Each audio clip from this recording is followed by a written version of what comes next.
Welcome to Tisky Sour. Tonight we're talking about the far right in the United States and the United Kingdom. We're talking about more out-of-touch Tories. They keep revealing their true colours.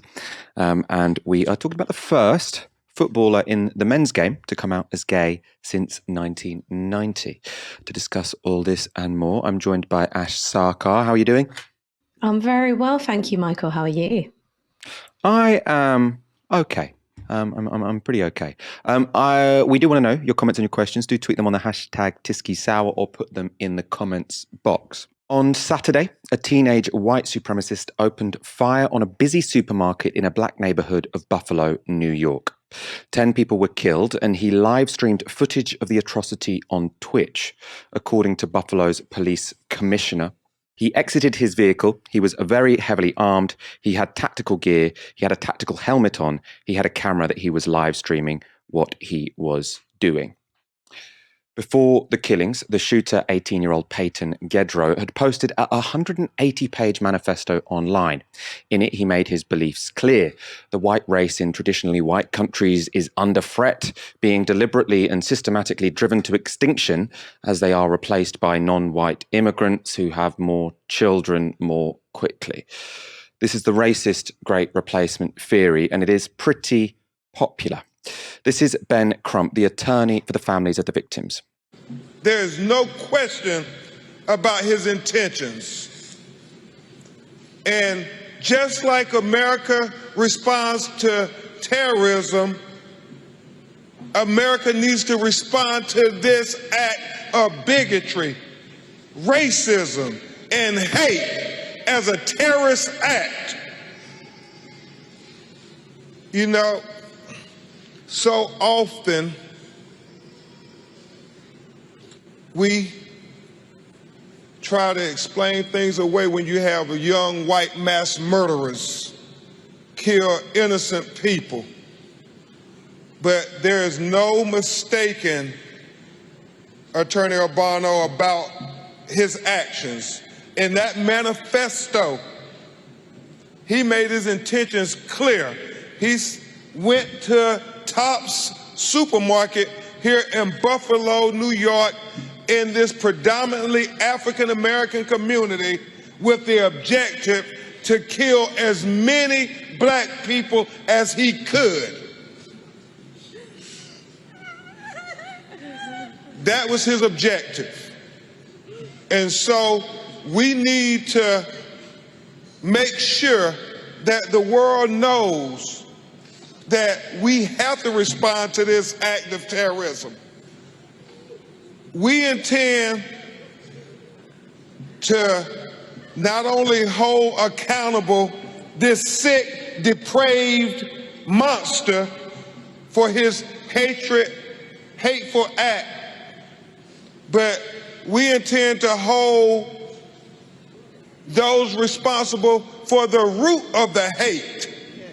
The people who curate the hate, the people who inspire the hate on websites and internet services and cable news stations, those people who radicalize these young people to go out and orchestrate heinous acts of violence, heinous acts of hate.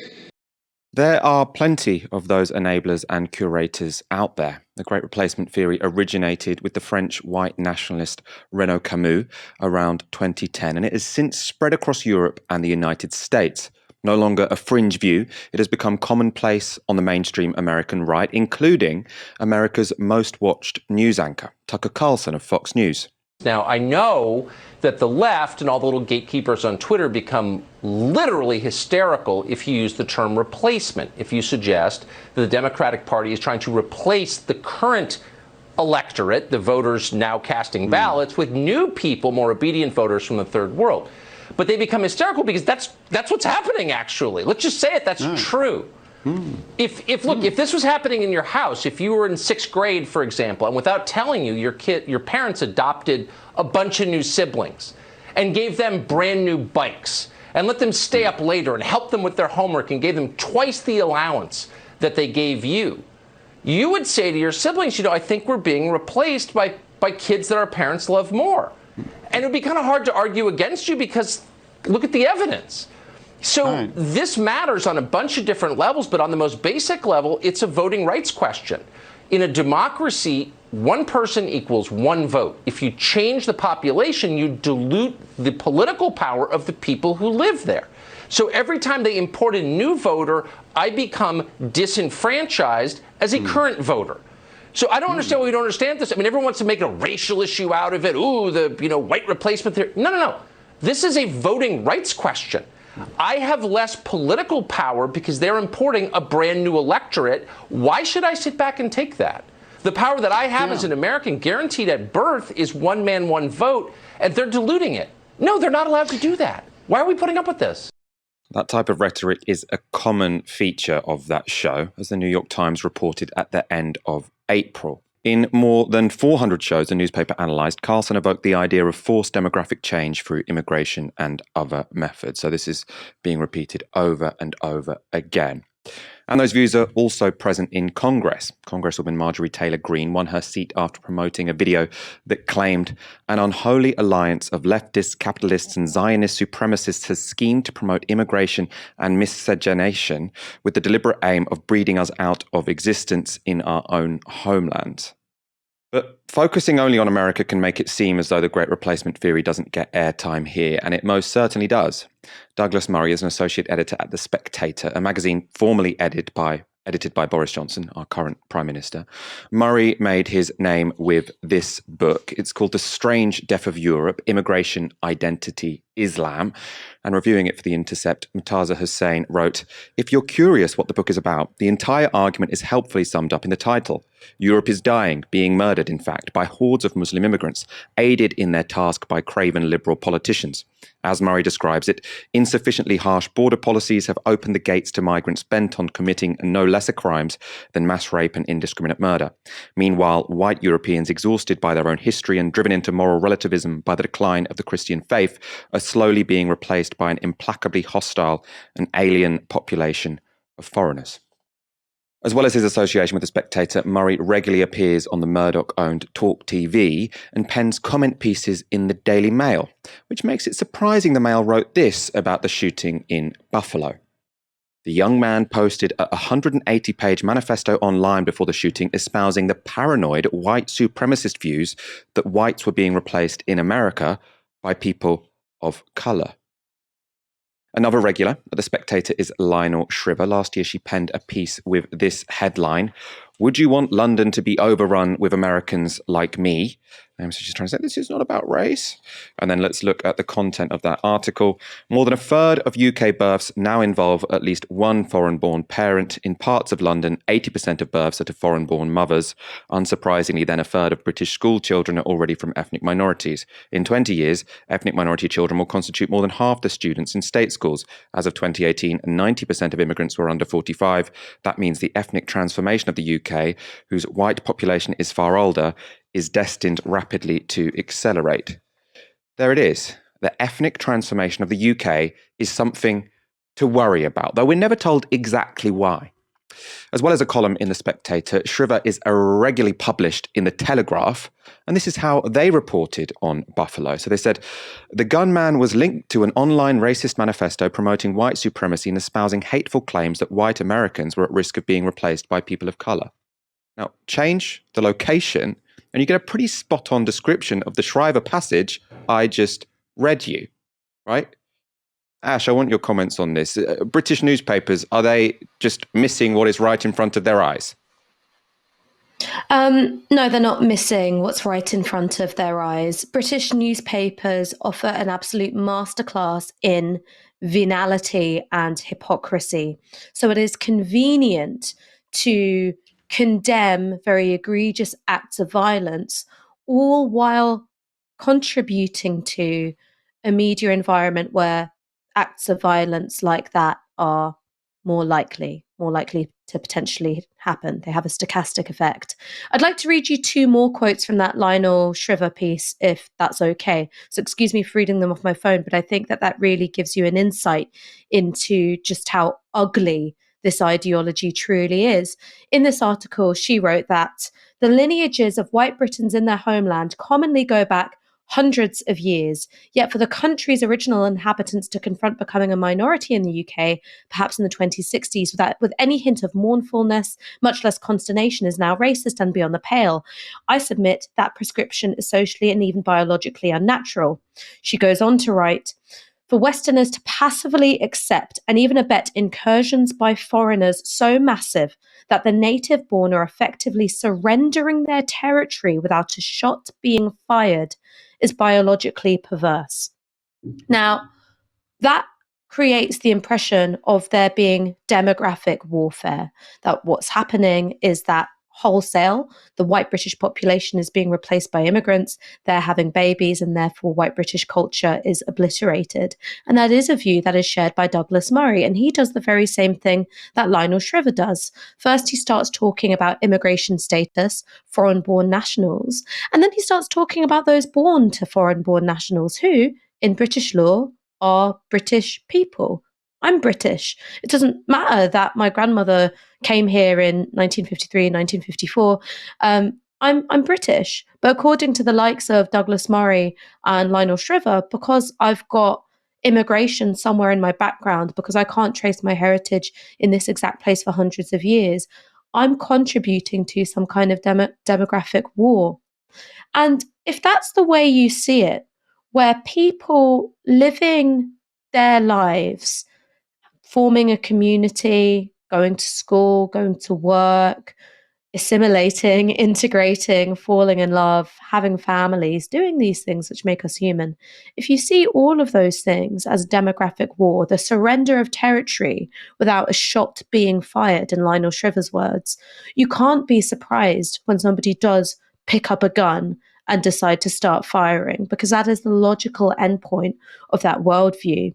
So for newspapers who publish the likes of Douglas Murray, who in my view is an out-and-out racist, and you can see that because he does not consider non-white people to be British, The Spectator, which publishes an explicit Great Replacement screed like that written by Lionel Shriver, these institutions are responsible for creating environments where violence is more likely. And I do not believe a single word written by a journalist who writes for these publications, who professes to be disgusted at what happened in Buffalo or what happened in Christchurch, where a gunman shot up a mosque, or of course going further back when Anders Breivik shot up an island full of Norwegian teenagers. These are people who are directly responsible for radicalizing these individuals and making stochastic violence all the more likely.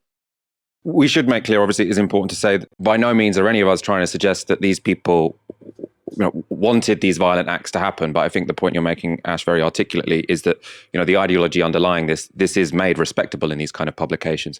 And what's interesting, sort of reading that Shriver piece, is she sort of says, just stating these facts is very controversial, always constantly trying to make this seem incredibly objective. There's no concealed agenda here. I'm just laying out the facts. But the way the facts are laid out, there is always this very unclear sort of assumption where it's sort of like, this isn't about race, it's about culture.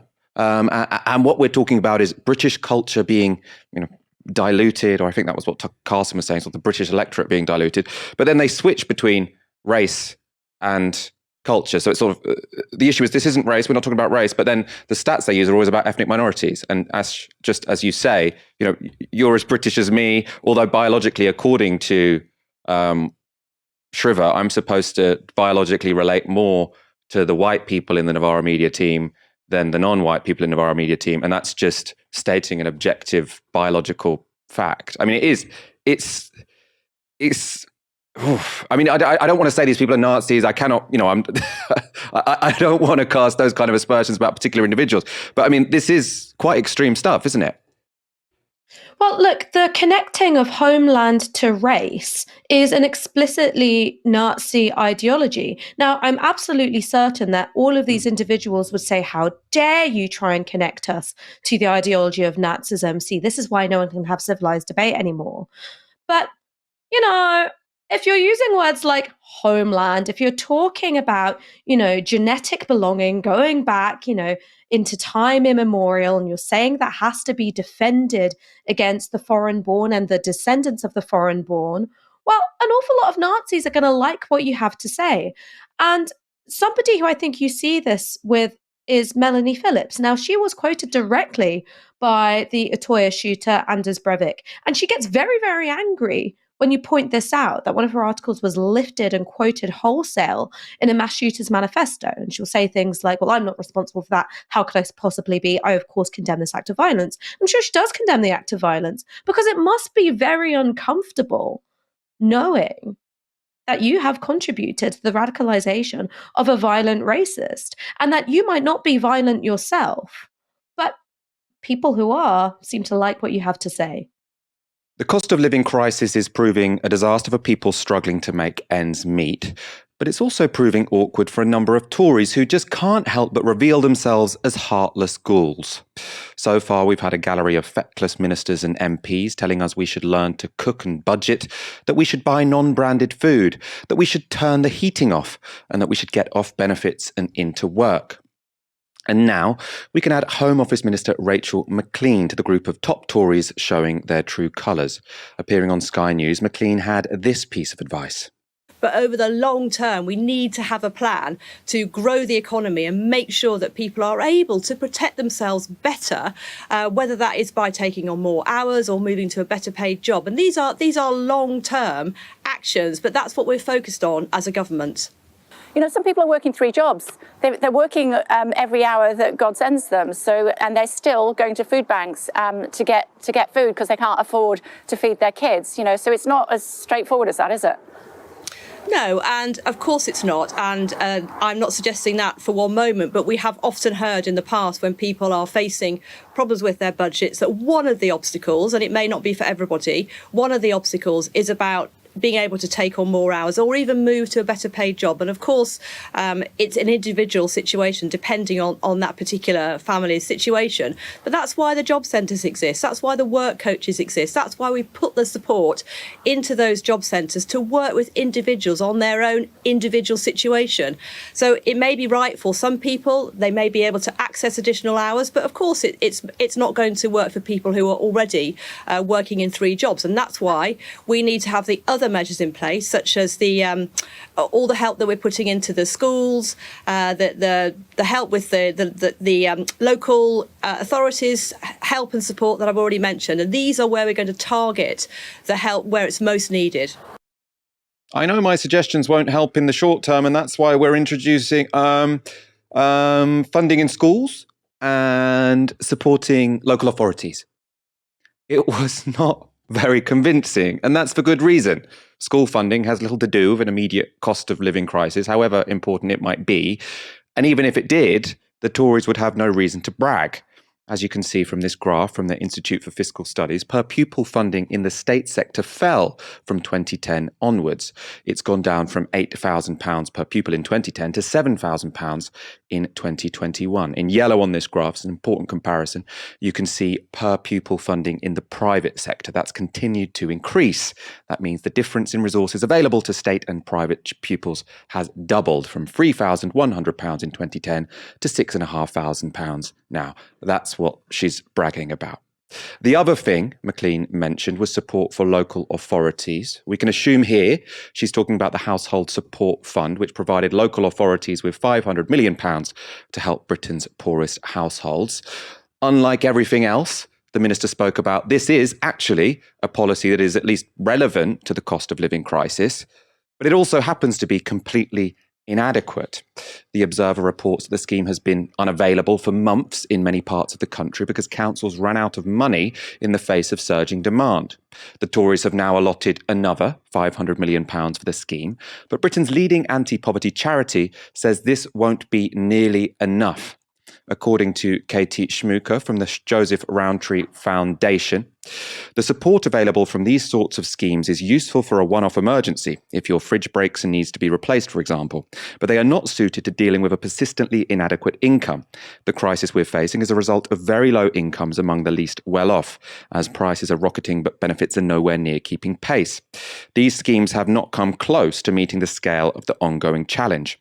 With the cost of living crisis set to become still more acute, schemes like this can't be relied on to protect people from hardship or the harms that come from it. Only a social security system that is fit for purpose can do that. So clearly, the one thing that was relevant to the cost of living crisis by that minister is nowhere near up to the task. Finally, let's turn to the main thrust of the minister's argument, so what she was talking about originally, and that's that to escape poverty, Britain should just work more hours. Now, for a start, that only works if people have a decent wage, and the Tories have a very bad record on this front. From 2010 onwards, wages collapsed from £530 per week to £500 per week. From 2014, they began to recover, but they did so incredibly slowly, and thanks to high inflation this year, they will actually fall.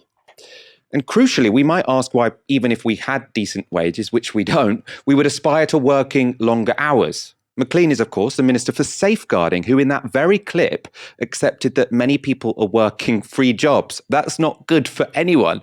And it's especially terrible for parents, and bad news when it comes to safeguarding kids. If your mum or dad are working 3 jobs, it's going to be pretty difficult for them to be looking out for you. Ash, what did you make of those comments from Rachel Maclean? One, these people actually believe this kind of shit. So that's why you hear Tory MPs coming out and saying, well, these households just need to learn to budget, or well, these people just need to learn how to cook, or well, these people just need to be able to work more hours or move to the better paid job, which is available, but for some reason they haven't all taken already. They say these things because they believe them, because their ideology means that they have to believe it, because they are deeply invested in a worldview where it's all about get on your bike and find a job. We are individuals, we are self-sufficient, and it's not that society is structured in an unfair way, which disadvantages people, which keeps them locked in a poverty trap, which means that you've got a phenomenon in this country where most people who are in poverty are also in work. No, that can't be the case. It must just be that there is some kind of individual failing or something that they don't quite realize about their situation. So I think that in some way she's being honest. I think the second thing is that she's up there flapping her gums about absolute nonsense because the Treasury haven't put forward anything serious to deal with the cost of living crisis. As you've said, the £500 million fund is deeply inadequate, and already many local authorities are saying, oh, all out of cash. Rishi Sunak, who is a real spending hawk, is not inclined to make the benefits system, a bit more bearable for people, or do things like increase the minimum wage at this time. You've also got the governor of the Bank of England encouraging people to reflect before they ask for a pay rise. So there is an establishment consensus here about balancing this crisis on the backs of workers, which is why you're not hearing anything useful coming out from either the Treasury or indeed the Bank of England. And I think the third thing to realise is that MPs are a product of a shit media, quite frankly. So they can go up there and be idiotic, because for the most part, it's not going to come back to bite them on the arse. Every so often, a clip like this will go viral, and we'll all go, "Oh yeah, how stupid this person is." But they've been able to, climb the ranks of politics, because we live in a political system which rewards mediocrity, quite frankly, because politicians aren't really pushed on anything that significant, particularly to do with the cost of living. Because if she had been pushed on this stuff before, she would know that in order to simply make up for the cut in the universal credit uplift, somebody on minimum wage would have to work more than 9 hours extra. So they'd have to find an extra working day that they weren't working already just to make up for the shortfall in their benefits. Now, if you add to that the kinds of increases in the cost of living that we're going to see, even if you did work more hours, a lot of that is going to be offset by things like losing out on your tax credits, or if you're a parent, the exorbitant cost of childcare often means that it's not even really economical to work, because you're having to spend that money immediately on caring for your child who would otherwise be left unattended, sticking their fingers into plug sockets and whatever. It's a total lack of empathy and a lack of knowledge about people's everyday lives that politicians can get away with, because outside of little windows of crisis where journalists go, "Oh my God, have you noticed there's an economy?" They're not really asked this kind of stuff. It's more to do with the sort of internal who's up, who's down in Westminster, or, silly crap, which doesn't impact people's lives at all. Let's go to some super chats. Zarathustra Cave, the Tories' whole shtick relies on there being just enough voters who don't understand poverty, probably won't work this time, or don't suffer from poverty. I mean, that's the whole point, right? They're appealing to those people who probably own their own homes, which means that flatlining wages haven't affected them as seriously as everyone else, because that's been compensated by the price of their house going up. Oliver Kant with £2. We tried nothing and we've run out of ideas. I think that very much does sum up the Tories' approach to the cost of living crisis. Joseph Bates, brilliant analysis as always. Ash, 36 tomorrow. Cheers to Novara for helping keep me sane for the last 3 years. Happy birthday for tomorrow. Thank you for the very kind words, especially directed to Ash. Of course, I wholly agree with that. Les Watts, thank you, Novara Media, the usual oasis in a media desert. And Louis Miles, as a media student, I love seeing that there's somewhere I could work for who's in it for the right reasons. That's a lovely comment. Defy mainstream media. And I think that's a reference to a tagline to a fundraiser we've got running. Yes, some news about Novara Media. Today, we launched our fundraiser. You may have seen us posting about it on social media, but in case you haven't, here's what it's all about. Okay, let's go. My trainers in shot. Should I have wiped them? I'm ready, yeah. Should we go? Yep. 2, 1, clap. Mainstream media are fundamentally incapable of dealing with the most pressing issues facing society. Escalating living costs are plunging us into the greatest crisis in living memory. Wages are stagnant, workers' rights are being stripped, and the climate crisis barely makes the political agenda. Billionaire funders and advertising partnerships define what corporate media outlets do and don't cover. Their survival depends on pandering to the interests of their super rich funders. But thanks to our supporters, Novara Media is free to analyse what it takes to build a society that works for us all. We're free for all to access, free from ad partnerships, free from paywalls, and free from the influence of the super rich. Over 100,000 of you visited novaramedia.com to watch, read, and listen to our journalism in the past month. Over 200,000 of you have subscribed to Novara Media on YouTube, and we got over 2.5 million views last month alone. Just 6,000 regular supporters have made this possible. Imagine what we could do with 10,000 of you backing us. Defy the mainstream and support independent media with integrity. Join our regular supporters and help us build our supporter base to 10,000 strong. Go to novaramedia.com/support and donate anything you can from just £1 a month. We can't do this without you. Tell us what's wrong with mainstream media, Goose. Yes. Always peace. Mainstream media. Mainstream media sucks. It literally sucks.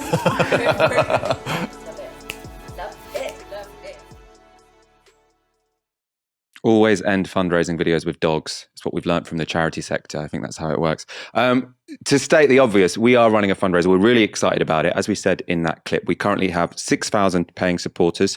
They're the people who've made all of this growth possible. We are so, so grateful. What we are trying to do, and we think with the following we've got at the moment, with the amount of people tuning in into this show and all of the other content that Novara Media produces, we really want to get that up to 10,000. And we think that's going to make it possible for us to really step up our whole operation. Now, in terms of the ask, you'll know our core ask has usually been for people to donate the equivalent of 1 hour's wage a month. That's still very much our core ask. But for this campaign, because we're specifically focused on getting that number of supporters up, we want to go from 6,000 to 10,000. And obviously, given the context that we're all living through, we're really, really keen for you to sign up for a monthly donation with whatever you can afford. If that's £1, £3, £5, or our traditional ask, which is the hour's wage a month. So do make sure you have a think about that. And if you want to hear all about the Novara Media team a little bit more, this morning we put out a longer version of the video on the channel. The link for that should also be in the description box below. And of course, that link again to support us is novaramedia.com/support, which is also very handily in the description box below. Martin Lewis is known as a level-headed money-saving expert. But when it came to changes to energy prices, he's lost his cool. So he tweeted, "I'd like to formally apologise to the Ofgem staff for losing my rag in a background briefing just now and saying its changes are a, quote, fucking disgrace that sells consumers down the river, unquote. I should have behaved better. My eye as institutional, not individual. It was inappropriate." Now, this is, I think, what is known as a backhanded apology. Formally, he's saying sorry for having been rude to bosses at Britain's energy regulator. In practice, the real significance is to let his 1.5 million followers know what he actually thinks of Ofgem. So what is the row about? Well, Ofgem has announced it's going to review their energy price cap more frequently, moving from changes every 6 months to changes every 3. According to Ofgem's PR, this is because the energy suppliers want to be able to pass any drops in fuel prices on to consumers as quickly as possible. In reality, it just means we'll all get price rises sooner. That's the direction of travel. But that wasn't all that annoyed the money-saving expert. He explained to James O'Brien the problem with what's called the Price Stabilisation Fund. And then we get to the market stabilisation charge. Now, what the proposal for this charge was, that we vehemently objected to at the time, is if wholesale prices drop by more than 30%, if you were to switch to a new firm away from a price cap, so these aren't people who've agreed to lock in, these are absolutely everybody on the market, the new firm would have to pay the old supplier 75% of the hedging difference. Now, that was pretty bad. But then, today, they announced they're changing it. I thought, good. It's no longer it has to be 30% below. It now only has to be 10% below for this to kick into effect. It's no longer they have to give them 75% of the difference. They have to give them 85% of the difference, pretty much all of it.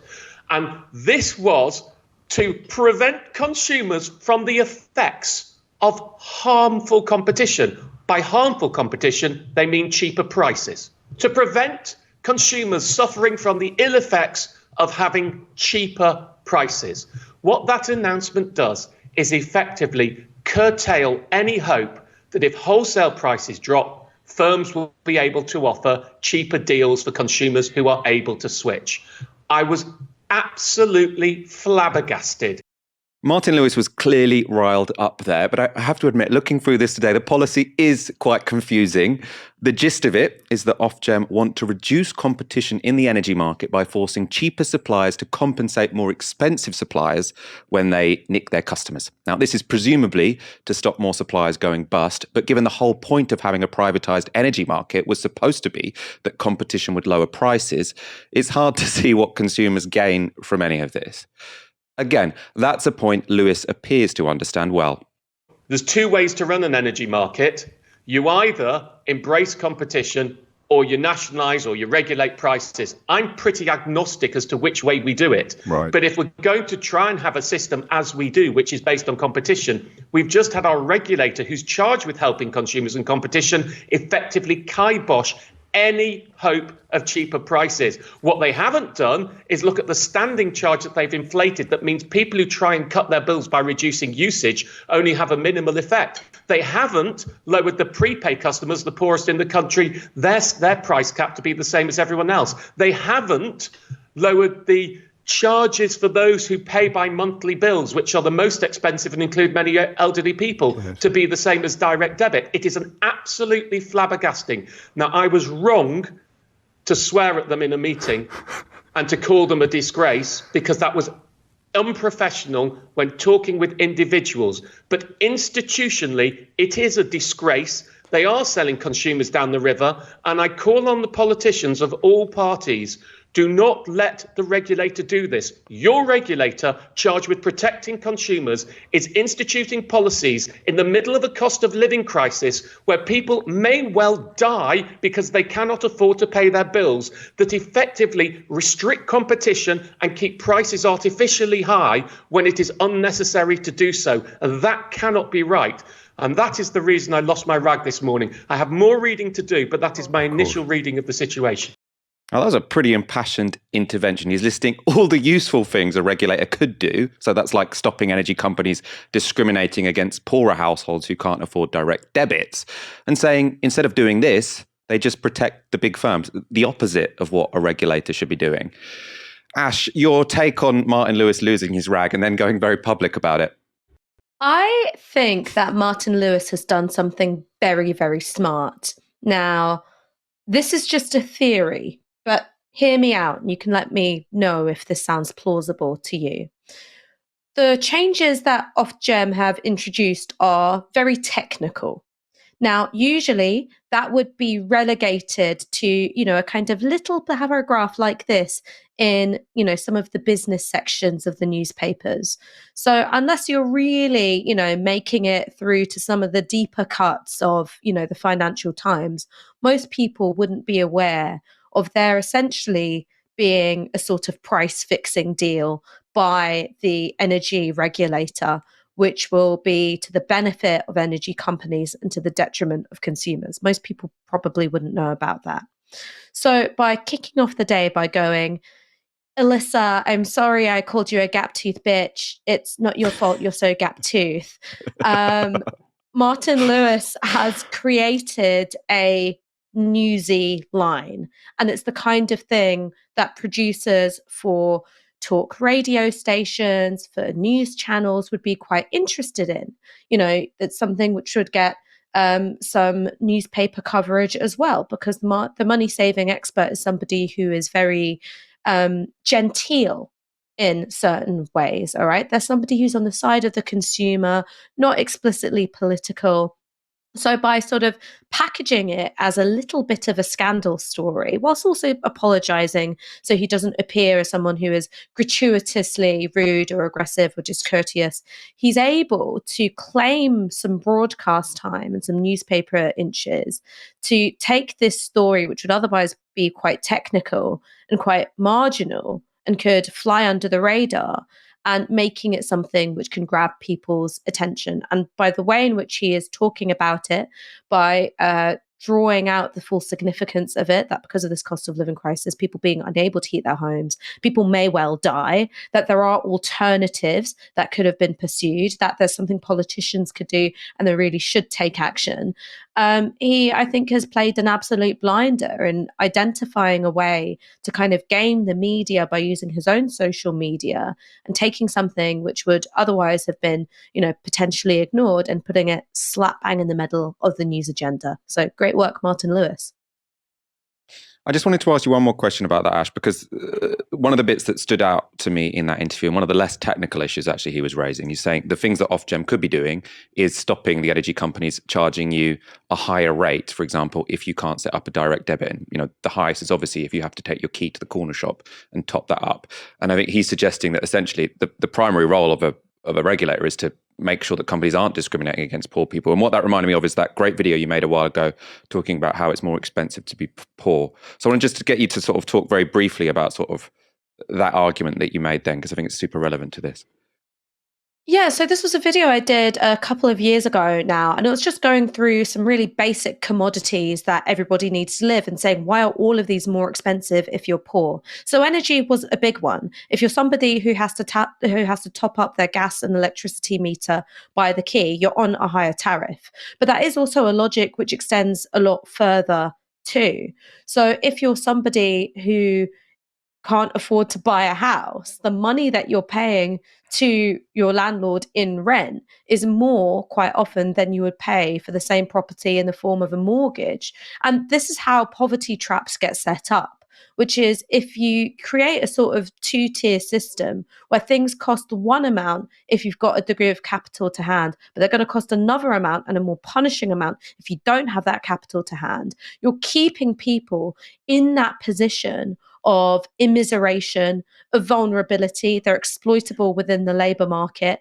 And that is how capitalism runs. It's not that the market is an efficient distribution of resources. Sometimes far from it. Sometimes markets are really inefficient at distributing resources.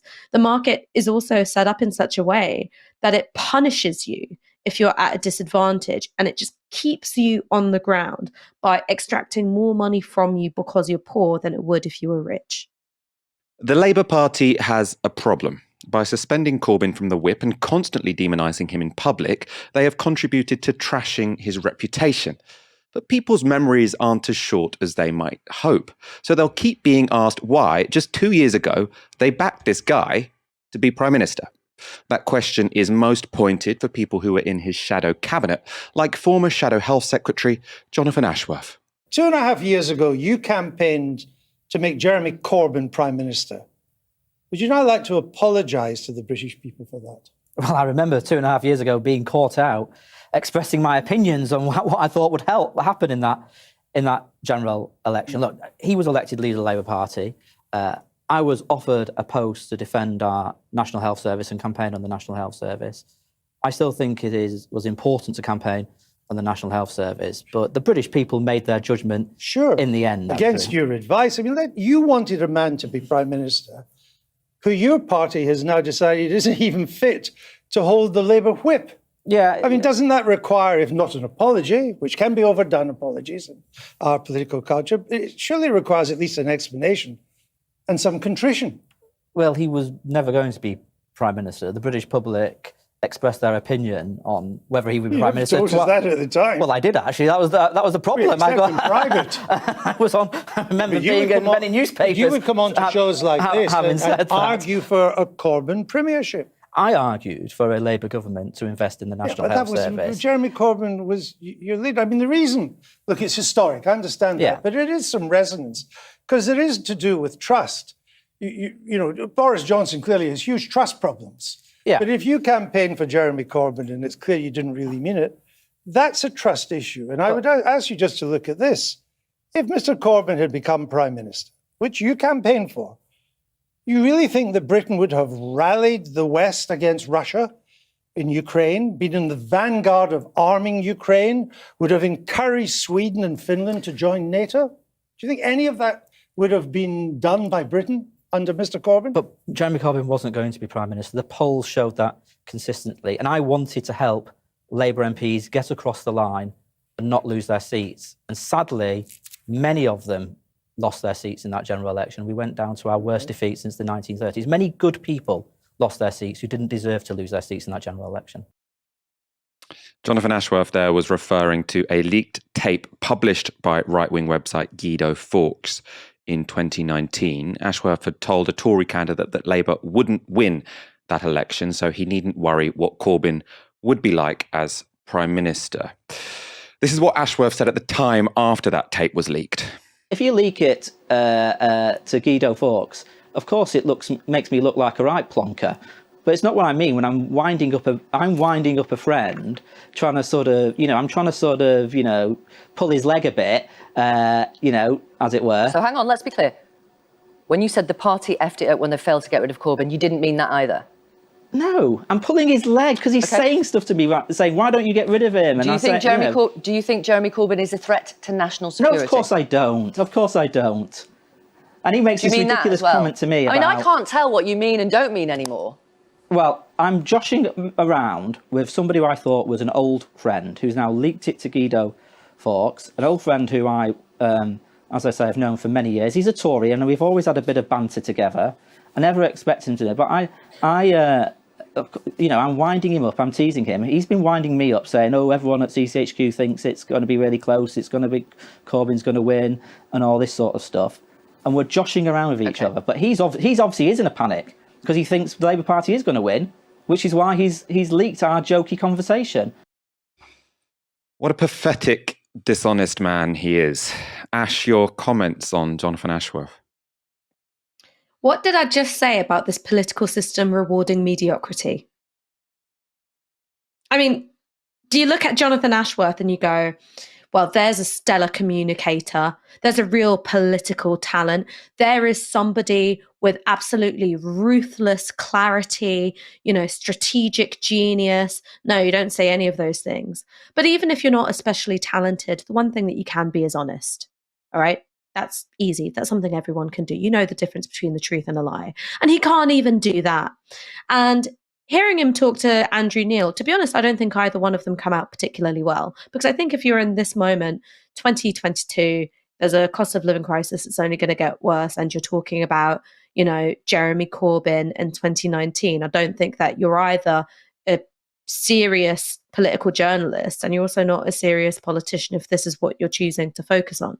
But leaving that aside for a second, this expectation that you should have to apologise for wanting Jeremy Corbyn to become Prime Minister, or in Jonathan Ashworth's case, not wanting him to become Prime Minister, but campaigning as part of the same party in a general election. That's part of how the media stacks the deck against the left, because you're not allowed to say, no, actually, like that was a really horrible election result. Yes, there's lots to learn from, but I stand by the things that we said we thought were good for the country. We stand by that manifesto because I stood in that manifesto. I stand by that leader who sure couldn't get the job done. He couldn't do it, but you know, he was a man who was honest and he had integrity and he genuinely wanted the best for people. That is something that Jonathan Ashworth could say, but he melted in the face of, you know, that bit of media pressure, which, yeah, it's evidence of a biased media environment, but a man with backbone would be able to stand up to it. Clearly, Jonathan Ashworth is not that man.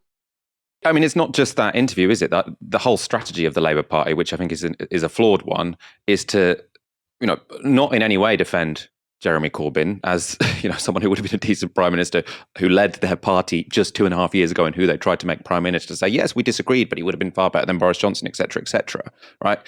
But what they have done is they have done more really than the media over the past 2.5 years to demonise that man. So they've said he's too racist to be in the Labour Party. He's hates British national security too much that we can't let him back in. He is a catastrophe of a human being. This is what we've been hearing from Labour politicians. And I mean, I know you're saying Andrew Neil should focus on different things, but we are in a moment where, you know, honesty does matter in politics. If you're a journalist, you can say, look, the Labour Party are you know, they're the ones talking about honesty all the time when it comes to Boris Johnson. And there is a clear contradiction in what they have been telling us, which is they've been saying this guy is too racist, too disgusting to be in your party. But 2.5 years ago, you were actively telling people to vote for him.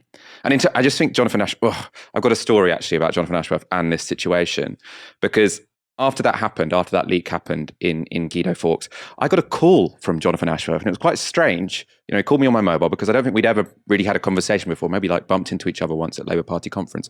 And he was saying, oh, you know, I'm so humiliated. I'm so sorry. I feel so terrible about this, blah, blah, you know, really going for it. And I was a bit like, okay, you know, whatever. I was very unimpressed, but whatever. And I think the only explanation I can have of why he did that is he thought that maybe he was going to go for leader or deputy leader, and he thought that Novara Media might have some sort of sway over that result. And so he was like, oh, my cover has been blown. But just it's just so clearly, he's just so clearly a careerist, like that doesn't really care about what he's talking about, but he was happy to tell the public one thing in 2019, tell the public a completely different thing in 2022. And everyone is left none the wiser what he actually believes, other than that he wants to advance his own career. But you're making a really good point about honesty here. In some ways, it's a mirror image of what's going on in the Conservative Party, because Boris Johnson is a pathological liar, all right? He wouldn't know the truth if he woke up in bed with it. And that's something which then filters down through his ministers and the rest of his party. They lie as much as they feel they can get away with. And that is something which you see time and time again. You know, that's the kind of thing which, you know, sends the Liberal centre going completely spare. You know, you've got your Peter Stefanovic videos, you've got your, you know, James O'Brien. That's the sort of bread and butter of Liberal opposition to the Conservative Party. But if you want to look at Keir Starmer, he's somebody who was elected on a particular policy platform. And it wasn't something which was just tacitly understood. It was something which he wrote down, and he even called them pledges, right? A pledge is a promise. A pledge is a vow. And he said, this is what I'm going to go for. He presented an image of himself as, you know, a campaigning human rights lawyer, someone who's on the side of civil liberties, the rights of protesters, someone who stands with trade unions. You know, he's standing up in the hustings saying, you know, I'm not going to give an interview to The Sun. And then all of those things within the first year of his leadership are booted into Rosie. And when he's confronted on it, goes, well, sure, I'll say anything to get elected. I'll break any promise. So you've got this kind of trickle down dishonesty, where if that's the tone which is set by the leader, which is you say whatever you want to a particular audience just to sort of get through that one, you know, whether it's a media interaction or whether it's a conversation with a politician or whether it's, you know, a conversation with a key stakeholder, you say whatever's necessary and then you just move on to the next thing. Well, if your leader's doing that, why wouldn't you have someone like Jonathan Ashworth doing the exact same thing? It's trickle down dishonesty. You know, wealth doesn't trickle down, but bad habits do. At this weekend's FA Cup final, Liverpool fans caused controversy when they booed the national anthem.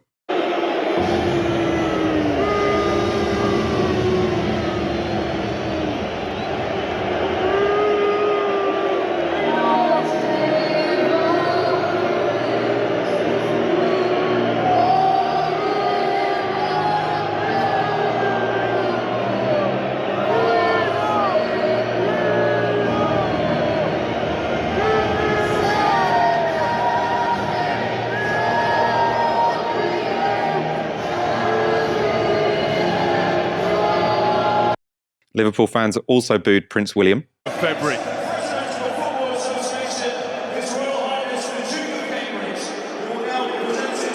The FA presentation party is led by the President of the Football Association, His Royal Highness the Duke of Cambridge. For those very, very hurtful boos, Liverpool fans received condemnation from across the political spectrum. Speaker of the House, Lindsay Hoyle, said, "I utterly condemn any fans who booed Prince William at Wembley. The FA Cup final should be an occasion when we come together as a country.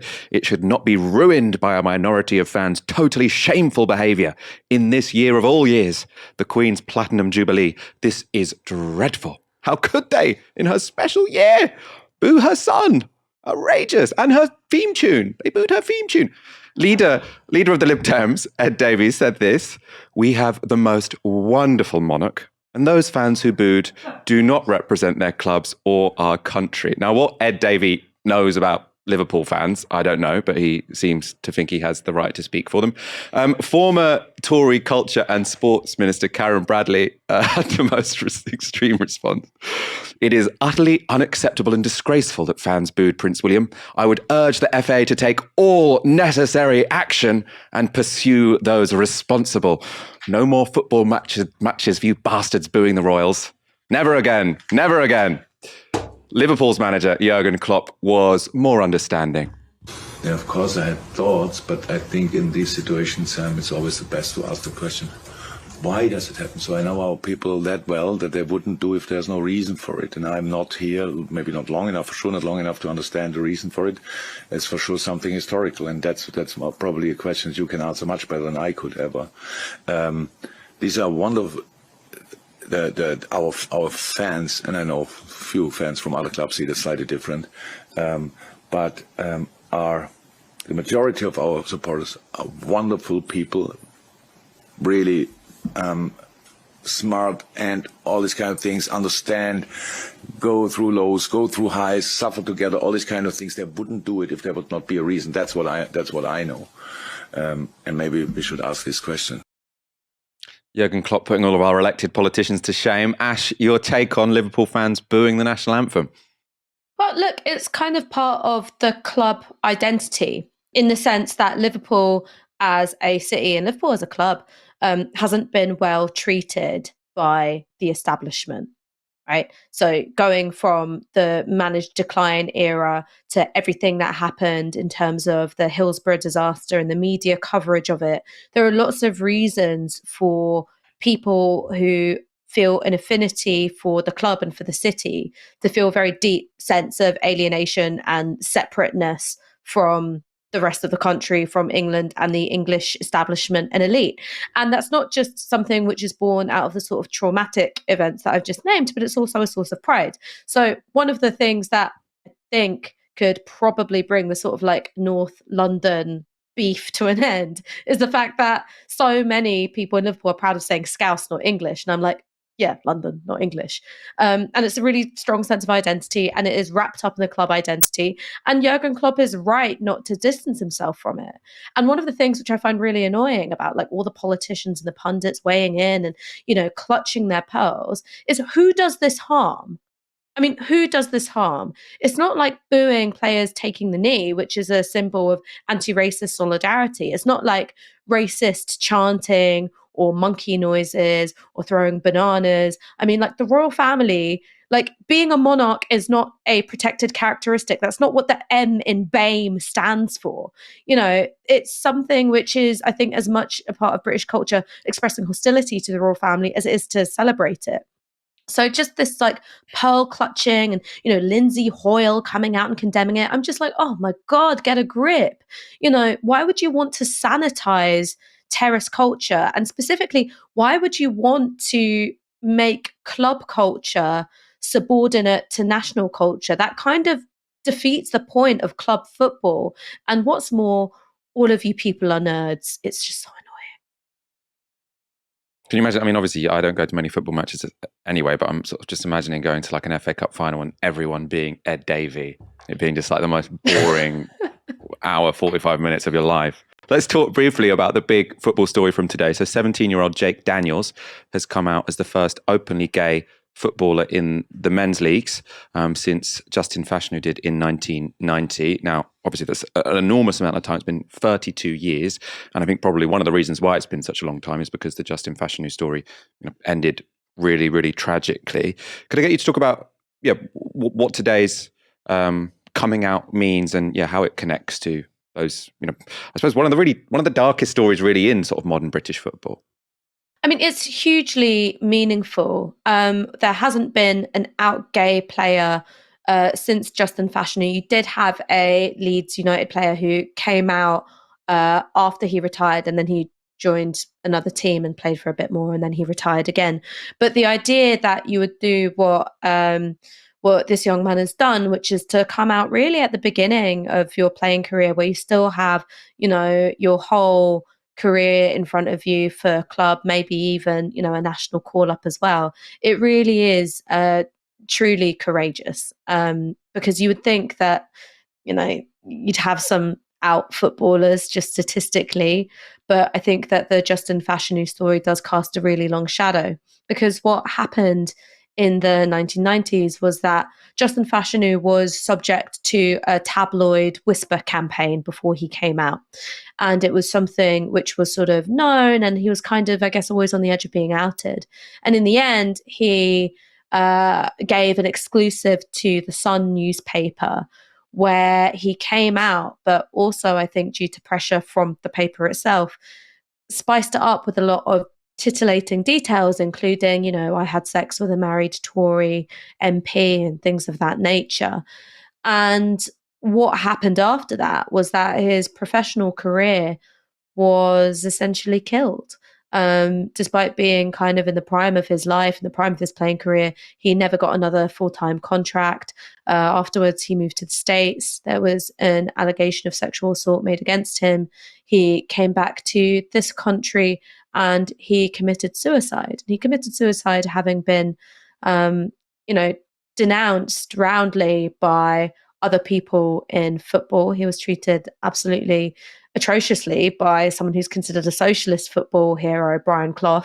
He was treated really, really badly by him. He was, denounced by his own brother, and he died a very, very lonely death. And I think that that's something which has cast a very long shadow over football, because it has told footballers what the costs are, that if you are gay, you have to keep it a secret, because if you come out, you can't expect a playing career after that. That if accusations are made against you, there won't be that kind of, wall of silence that you see around, other players who have been accused of assaulting girls, and you will be hounded by the tabloids. That there very much is a sort of two-tier way of being treated. Now, of course, I'm not saying that anyone who's accused of assault should be defended by their club, but it's just very much there is an obvious, double standard here in terms of how Justin Fashanu was treated, and how, others, including, the present players who have only just been reluctantly suspended from, Manchester United, Manchester City, with a string of allegations in their wake. It shows you that there are some people who clubs are willing to defend, and there are some people who clubs aren't willing to defend, Justin Fashanu being one of them. I mean, it is remarkable how long a period of time it has been. I suppose the upside of that is I think we can be pretty safe to assume that a lot has changed. I mean, obviously, it's a massive, it's incredibly brave what this guy has done. But I think, lots of clubs are coming out very, very supportive of this. I would imagine that this guy is going to get, quite a lot of support from fans, because I do think that attitudes to homosexuality have changed massively since 1990. But obviously, we'll have to wait and see, and solidarity for doing something so brave. Louis Burke, hello from the Republic of Ireland. Hope someday there'll be a British Republic. I was going to say, but then who would we boo at sports events? But politicians like George Osborne at the Paralympics, that was one of the Liberals really sort of idolised 2012 as sort of like when politics was perfect and we had that opening ceremony. The best thing about 2012 was George Osborne getting that massive boo at the Paralympics. That was strong. I was there. I was booing. Wow, you were part of British political history, Ash. I was part of British political history. I didn't want to go to the Olympics or the Paralympics. My sister, really sweetly, got us tickets to go see the athletics. And I was like, I've got no interest in athletics whatsoever. I only really like gymnastics in the Olympics. I'm just like, yes, I like it when you're all doing the flips, but athletics I wasn't so keen on. And then George Osborne comes out and he's getting booed by everyone. And I'm booing along and I'm just like, this is great. I thought the crowd should have gotten a gold medal. Oh, don't say you were booing along. I was going to start the meme of Ash Sarkar threw the first boo at the 2012 Paralympics, but there we are. I sort of instinctively booed, but so did many other people. I can't claim to be first, but I would claim to be one of the most enthusiastic. Okay, that's good enough for me. Ash, thank you so much for joining me tonight. Thank you all so much for watching. I'm going to give one more shout out to our fundraiser. We're really excited about it. A lot of work's gone into it. We really, really want to get our supporter base up to 10,000 just because we're confident we can do so much more with that. And we've been sort of delighted at the amount that our reach has grown over the past months and years. And we feel like if we start to get all of our new subscribers converting them into supporters, then we can really make leaps and bounds as an organisation. As we always say, everything we do is completely dependent on you. So thank you so much if you are already a supporter. And if not, as I say, please do consider becoming one at novaramedia.com/support. We'll be back on Wednesday at 7 p.m. For now, you've been watching Tisky Sour on Novara Media. Good night.